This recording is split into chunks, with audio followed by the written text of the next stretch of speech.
I presume you're here in order to learn of Magecraft. I'll have you know, there's no room for the weak-willed in this course, and despite your best efforts, the sorcery of our time is but a fraction of what it once was in the Age of Gods. Much of the craft is established through pedigree, and the culture of mages is riddled with deception and moral depravity. That said, if you insist, I shall do my best to educate you in this miserable, yet fascinating world.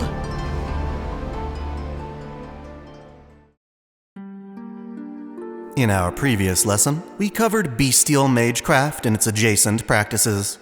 Mages like Sven Glassite are especially rare, but that of course can be a good thing, depending on the circumstance. What isn't rare at all is the concept of the Underworld. Almost every religion and ancient culture has theorized what happens to us when we die. Belief in these myths validates them, becoming a part of mystery that mages can harness even today. After all, death is frightening, and no scientific inquiry can ever promise us a comforting future. Thus, humans will always dream of life after death, and defying death will forever be a focus of mages as they deal with spirits, necromancy, and even vampirism. Thus, for today's lesson, I want to explore some of the more iconic underworld myths from around the world. We've spoken before about the components that make up a living being. There's the body, mind, and for today's focus, the soul. Typically, we think of death as the failure of the body. When one's physical vessel can no longer function, one's soul loses its anchor to the living world. As our life's blueprint, the soul is able to linger on in a different form, with its spiritrons retaining our memories and magic circuits. From a strictly magecraft perspective, we can do various things with the soul. Before it has a chance to transcend to a higher form of existence, mages can use true magic to materialize the soul, essentially eliminating its need for a body. Trying to do this without Heaven's feel can cause a soul to degrade, as seen through the flawed immortality employed by Zoken Mato. Priests can, of course, force that soul to transcend against its will. Other spiritual beings, such as servants, can convert souls into magical energy. Regardless of their fate, these souls will, like all existence, eventually return to the root of Akasha. In the interim, however, humans may experience the soul as an apparition. Rather than the soul itself, apparitions are thought to be leftover thoughts, a lingering will to survive that can exist long after a soul is departed. If said feelings are strong enough, an apparition may manifest itself as a wraith, or ghost, that can still interact with the living to an extent. The term spirit is often used quite vaguely to describe heroic spirits, divine spirits, or other mythological creatures, but wraith is the proper term for human spirits. It is, in part, through encountering wraiths that mankind has created various concepts of the underworld. Although I must admit again, supernatural phenomena aren't required at all to envision life after death. The fear of death itself gives us plenty incentive to imagine there's something else beyond mortality. It's just that, in the Age of Gods, widespread belief in the afterlife made it a reality, further validating those beliefs. One of the most common conceptions of an afterlife comes in the form of graves, each one serving as its own isolated underworld. This was often accompanied by the idea that more lavish grave sites and tombs led to a more prosperous afterlife. Kings and emperors would be buried alongside valuable jewelry and works of art. One of the most iconic examples comes from ancient Egyptian culture. They believed in an underworld called Duat, which could only be accessed through the tomb after death. Once there, a person's soul would be judged by the Egyptian gods, and their ultimate fate would be decided from that judgment. For instance, Osiris was known for granting rebirth to those who lived elegantly. Said elegance was achieved through strict preparations made during life. The conscription of tombs and coffins would accompany various spells and rituals. After death, one's body would be mummified, preserved for when one returns from the afterlife. In performing all of these rites, it was believed that the dead could be reborn for eternity. This practice was common for Egyptian pharaohs, though I find the case of one pharaoh quite remarkable. Nitocris, from Egypt's 6th dynasty, chose to end her own life before preparing for death. This was because her ambition as pharaoh involved murdering those who conspired against her and her fallen brethren. Upon prioritizing vengeance, Nitocris feared the result of divine judgment and avoided it by simply refusing to make her journey to the underworld at all. This also meant denying herself the eternal afterlife normal for her stature. I'm sure she had no idea she would be eternally preserved as a heroic spirit through a process that supersedes her own beliefs. It's actually quite common for underworlds to be segmented, or rather, divided to accommodate different types of souls. In Norse mythology, deceased souls could wind up in one of 5 realms, each presided over by a different divine being. The most important of these realms is Valhalla, or Einherjar, a majestic hall meant to house the souls of treasured Germanic heroes and kings. There, warriors chosen by the Valkyries prepare for Ragnarok, when they would fight for Odin in a glorious, eternal battle against the Jotnar. This was heralded as an ideal end for Scandinavian cultures, as their combat-centric lives saw honor through dying in battle. Via Valhalla, a warrior could experience that process over and over again. I think it's fair to say most people have at least a cursory knowledge of the Judeo-Christian afterlife. Those who follow God's word and atone for their sins are granted access to heaven, whilst those who abandon the Lord's teachings find themselves in the fiery depths of hell. To Christians, life itself can be seen as a testing ground for one's faith, which is then rewarded after death. Suffering, then, can be redeemed through a multi-tiered underworld. In that regard, one needn't fear death, but rather welcome it, so long as one remains faithful and righteous. Not even a great apocalypse would be worth fearing, like that described in the Book of Revelation. Even death on a massive scale can be seen as God's judgmental purging of sin. In this text, we can see death personified as the Pale Rider, one of the 4 horsemen of the apocalypse. Viewing death as a time for judgment likely aided many people fearing pestilence, famine, and plague.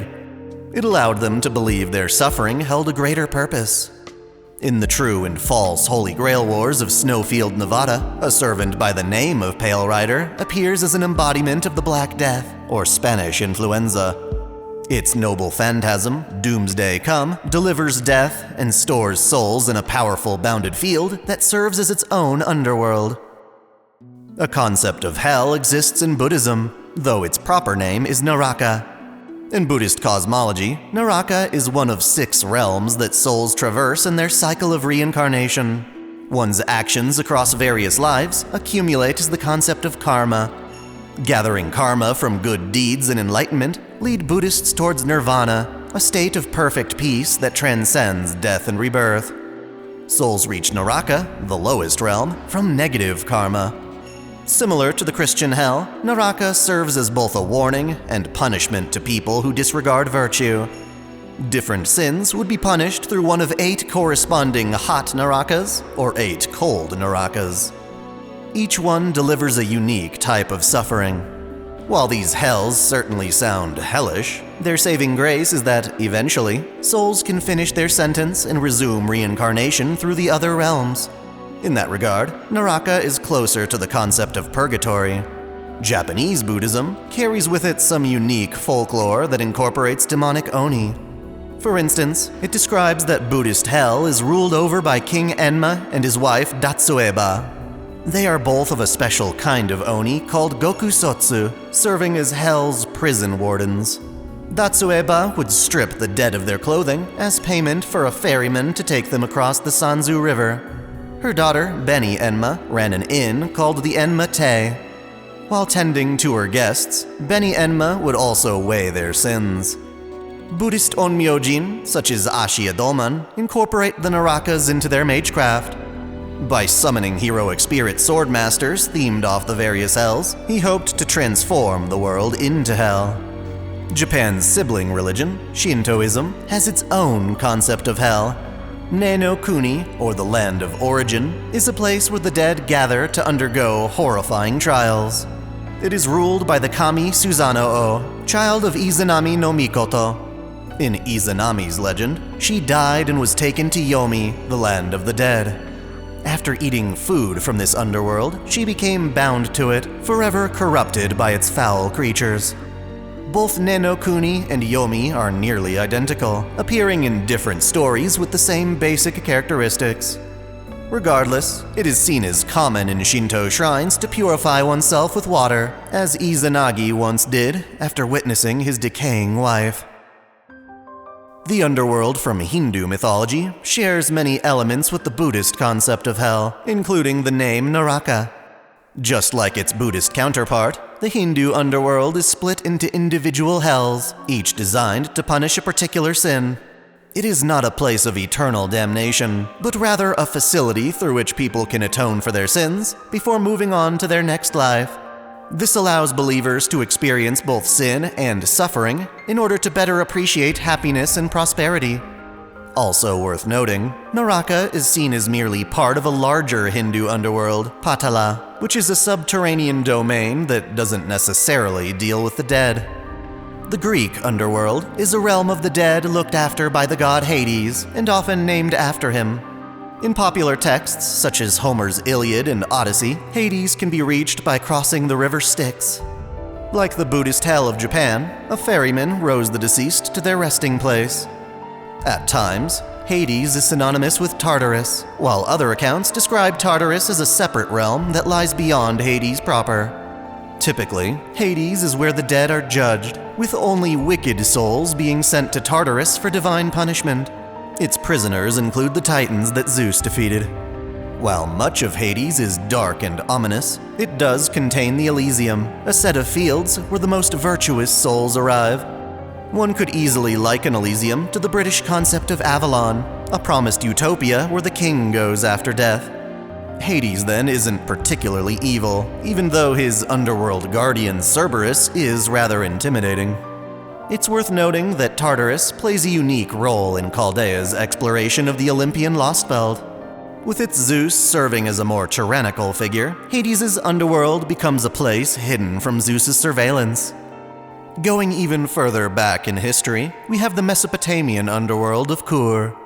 Cosmologically speaking, it is thought that Kur's region of the map aligns with Tartarus. In either case, Kur is an underground domain where souls of the dead are kept in cages.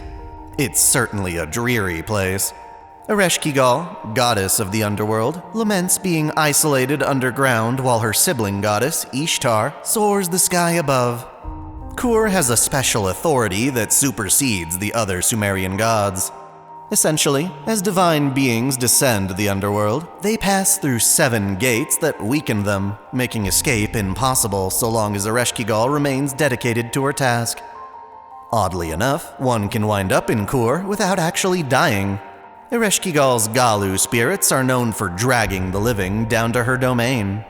At the same time, though, one who has fallen into Kur can head back up to the surface and regain the life they lost. Unlike the other underworlds discussed so far, Kur is not a place of judgment. Everyone who dies goes before Ereshkigal to assume their final rest. Unfortunately, that rest entails an eternity of eating nothing but dry dust. The only way to avoid this is by having descendants who, in respect for their ancestors, would offer libations of food and drink. Mayan cultures believed in an underworld called Xibalba, which could be accessed through an underground cave system, or in more fantastic myths, the Milky Way out in space. Either way, Xibalba is a land presided over by gods of death. Said gods would actually cause death in signature ways. Yet, despite all the human suffering this entailed, Xibalba was also a grand city with houses and a court for Mesoamerican ball games. Visitors would have to undergo various trials, such as those told of in the ancient text Popolva, which features 2 hero twins who outsmarted the gods. One such trial involved the Kamazots, a swarm of bat spirits who could tear off a person's head and use it as a ball for the gods in their next game. More complex is the Aztec underworld, which is technically twofold. Much like Valhalla, it prioritizes the souls of heroes who fall in battle. These warriors, and other virtuous individuals, are taken to Teotihuacan, a heavenly domain split into 4 regions, and ruled over by 4 gods sharing the name Tezcatlipoca. Tlahuiztlampa, ruled by the red Tezcatlipoca, is where warriors earn paradise after dying through combat. It also welcomes those who die from ritual sacrifice. Cihuatlampa, ruled by the white Tezcatlipoca, accommodates mothers who die in childbirth. Likewise, Huiztlampa, ruled by the blue Tezcatlipoca, is where deceased children go. Remaining souls can also be found in Mictlampa, a land of fog ruled by black Tezcatlipoca. These are all meant to be resting places for those who have earned their eternal recognition. A separate underworld, known as Mictlan, serves as a rehabilitation of sorts for those who die of natural causes. By descending its 9 layers and completing its trials, souls have the chance to be reincarnated for a second chance at life. This system ultimately guarantees that all people will eventually find satisfaction with a noble death, no matter how long it takes. In summation, death has major implications for Magecraft. Not only should we be mindful of what happens with our souls when they die, whether they linger as wraiths or return to the root, but also of how various human cultures have envisioned the afterlife. Right alongside mankind's belief in gods is the hope that death is not an ultimate end, but rather a new beginning. Due to the ever-lingering fear of death, this is a form of mystery that still thrives even today. That said, the Age of Gods was even more rife with underworlds that blur the line between life and death. Some underworlds exist to punish sinners, in turn warning those to live virtuously. Underworlds can also safely justify cases of mass death, contextualizing them as part of a more fulfilling afterlife. Paired with the idea of reincarnation, underworlds become a place where the dead can rehabilitate themselves before making another attempt at life. That way, when they do die, it can be for the right reason. By understanding these different beliefs, mages, like necromancers, are able to conjure the dead to do their bidding. Since many heroic spirits derive from underworld legends, anyone participating in a Grail War ought to know at least a couple of them. For our next lesson, I want to revisit our discussion of heroic spirits. Coinciding with the battle against beasts of humanity, the Throne of Heroes heralds certain heroes as grand servants. Until now, we've had very little information regarding these elusive heroes, but I believe it's time to further develop what is known about them.